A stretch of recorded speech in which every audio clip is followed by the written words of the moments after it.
2024 Mercedes-Benz GLS SUV. This is GLS 580, which is kind of mid-trim. So we have a lower end GLS, and then above this we have the AMG, which is going to be more powerful, more growly, etc. But this is the biggest SUV for Mercedes-Benz, 3 rows, so much luxury. So you want an S-Class, you want that like uber luxurious Mercedes-Benz experience, but you need 3 rows and you need to tow. This is the one. This is the one. It has every possible luxury feature you can imagine. Anything I've ever seen on a luxury car is in this. The front and rear get a bit of an update for 2024, new steering wheel inside, a new user experience system. And as always, the GLS has just like the pinnacle, appropriately, this is the pinnacle trim, the pinnacle of advanced driver assistance features and safety features, things like pre-collision safety. This car knows if you're about to have a crash. Let me show you around. Quite honestly, I would not have noticed a major change from 2023 for the GLS, but grille is new, rear bumpers are new, massive Mercedes-Benz star here, beautiful emblem on the hood, gorgeous LED headlamps that are auto leveling, and I believe they are turning as well, so when you go around turns, but really beautiful Mercedes-Benz front end. This is a manufacturer color. This is diamond white metallic, and I believe in the US I could not find the diamond white, so I think it's the moonlight white in the US. Regardless, this is an optional color, the manufacturer line of colors. From the side, as you can see, it's pretty grand. It is a big 3-row SUV, as I mentioned. These are 23 optional AMG wheels. They will set you back 2,730 Canadian and I think around 1,900 US dollars. I'm kind of surprised the tow hook is so exposed. Usually on the big SUVs that tow, it's kind of hidden. Like if you think about a Yukon or something, it's hidden behind a part of the bumper, but this is like right out here. This can tow up to 7,700 pounds. As I mentioned, the rear gets a bit of a refresh for 2024. Honestly, again, it's not really something I can tell from looking at that it's a 24 over a 23.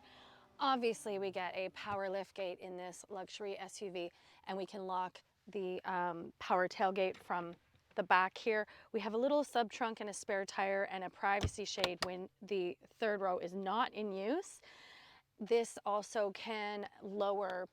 It has air suspension and it can lower from back here. Oh, it works even when the car is turned off, so it's lowering right now for me, which I do find handy because when you have to clean out the back or you have a lot of stuff or gear back here, it's just easier if the vehicle is on a lower level. We also have power folding all 5 seats back here. So 2nd and 3rd row are all power folding from the back. This back seat is so posh. Of course, we have soft perforated leather. These seats are heated and ventilated in the 2nd row.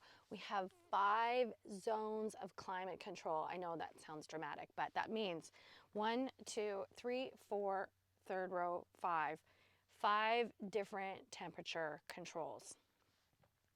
We have a little tablet here that controls everything from our seats to massaging. We even have massage seats back here.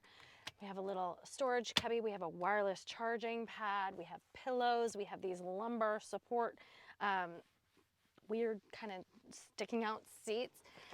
We do have latch for 2 child car seats in the 2nd row. We have a latch for another 2 in the 3rd row. We have a giant panoramic sunroof.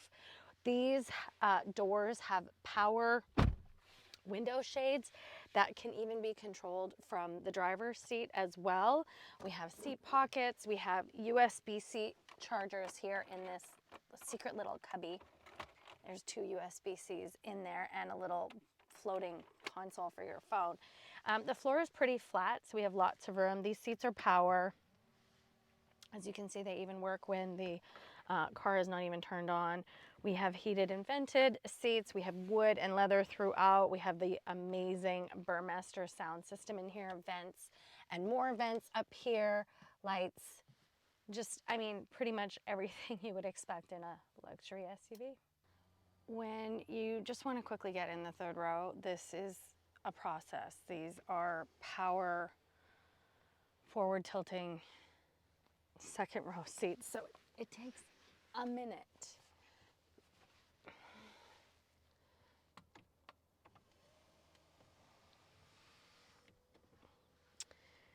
Okay, I do like how high off the ground this third row is, because it's like a really good fit. This does slide further back, but as it's set right now, let me sit like this so you guys can see, like as it's right now, it's perfect. So that's cool. Without using this button here, I can use this button here to move that seat forward, but let's move it back. We have 2 USB-C chargers on both sides back here, plus we have heated seats here in the third row. Also, we have 3-row climate control, which I super appreciate. And I don't know if it's a sensor or what, but the car is turned off and the rear climate is on right now. I don't know if it sensed that I crawled back here. I mean, I have had that happen in the Volvo EX90, but that's electric, and that one just turns on when you hop in. This one is not electric. So anyway, lots of amenities back here, comfortable, a nice size window and speakers and vents. And like I said, we have our own climate control for back here, which you can control from the driver's screen and from that center tablet in the second row. So if you had third row passengers, you could ask your second row passengers to adjust your climate for you to get this warmer or colder.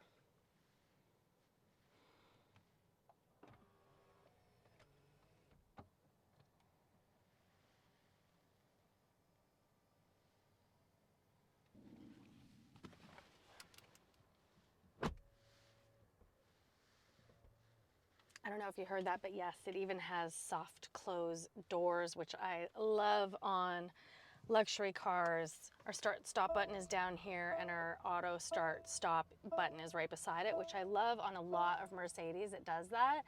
That just means you can turn off the automatic stop, you know, killing the engine when you come to a full stop at a light. If you come to a full stop or a stop sign or anywhere, it will automatically kill the engine. Well, this, you can turn that off, and I love that. Of course, we have tons of luxurious textures and fabrics in here. This is wood, leather, beautiful stitching, hard touch climate. I love that when you hit the climate button, it brings you to this screen that very clearly shows you first row of seats, second row of seats, third row of seats.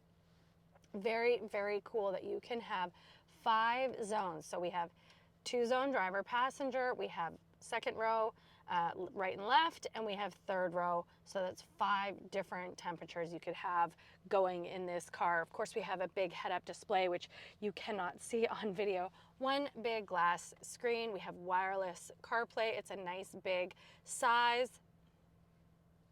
And then we have a ton of Mercedes-Benz settings. This whole new MBUX is new for 2024 in this GLS. We have everything you could want in your seat settings: seat kinetics, lumbar, side bolsters, heating, massage. We even have automatic seat positioning where you can tell it how tall you are and it will automatically adjust your seat to your height. We also have off-road settings if you want to take your GLS off-road. This does have air suspension, which you can adjust right here as well as in here in your off-road settings as well. So a ton of really great features here, very responsive. Obviously, this is totally, and I shouldn't say obviously, but you've seen this in other Mercedes-Benz I've shown you before, where you can customize everything in here, everything, your head-up display, your screens, your different parts of this can even be customized. So let's say I want to go to understated. I can also go to this unit here, which is my speedometer. I can change the color. It's both a button, haptic button, as well as a touch screen. I don't want to say screen because it's not a screen, but these are all controlled by both touch and pressing. So totally customizable. everybody can customize their screens the way they like them. And then if you notice that ambient lighting here, it's hard to see in the daylight, but we have beautiful ambient lighting in here. It actually just changed to match the screen color I used. New steering wheel for 2024. We've seen this on the E-Class and some other Mercedes-Benz new over the last couple of years, but now this GLS gets it as well. Huge center console with really great really great storage, wireless charging, 2 USB-Cs. We even have a 12-volt, 2 cup holders, which are heated and cooled. So there's a button in here to heat and cool your cup holder, your cups, which is crazy. And then we have a little touchpad here to control the screen as well. And then we have drive modes: individual, sport, comfort, and off-road. And then our camera settings. So the camera is amazing. Select the view. Wow, we can just like turn the whole car around. That's fun. That's really, really quite cool. Yeah, I mean, the tech in these expensive luxury cars is just pretty amazing. This big beast is a powerful 4-liter V8 plus mild hybrid. So 510 horsepower, 538 pound-feet of torque, but more if you include the electric motor. So the horsepower goes up to over 530 with that electric motor. This can tow up to 7,700 pounds. It's all-wheel drive, is standard, and it's a 9-speed automatic. So it's super smooth. It's very, very, very comfortable to drive and surprisingly easy to park, even though it's huge. I showed you that amazing backup camera. A ton of driver assistance features that help you stay in your lane, cruise control, pre-collision assist, emergency braking. It's got it all because the tech in Mercedes-Benz is crazy good. The GLS, this tech, this size, the space, the luxury, comes with a pretty hefty price tag as well. The price in the US, as I priced it out, about 125,000 US dollars for this, just under 126. And the Canadian pricing on this is 160,000 Canadian dollars. What do you think? Leave me a question or a comment and we'll see you soon.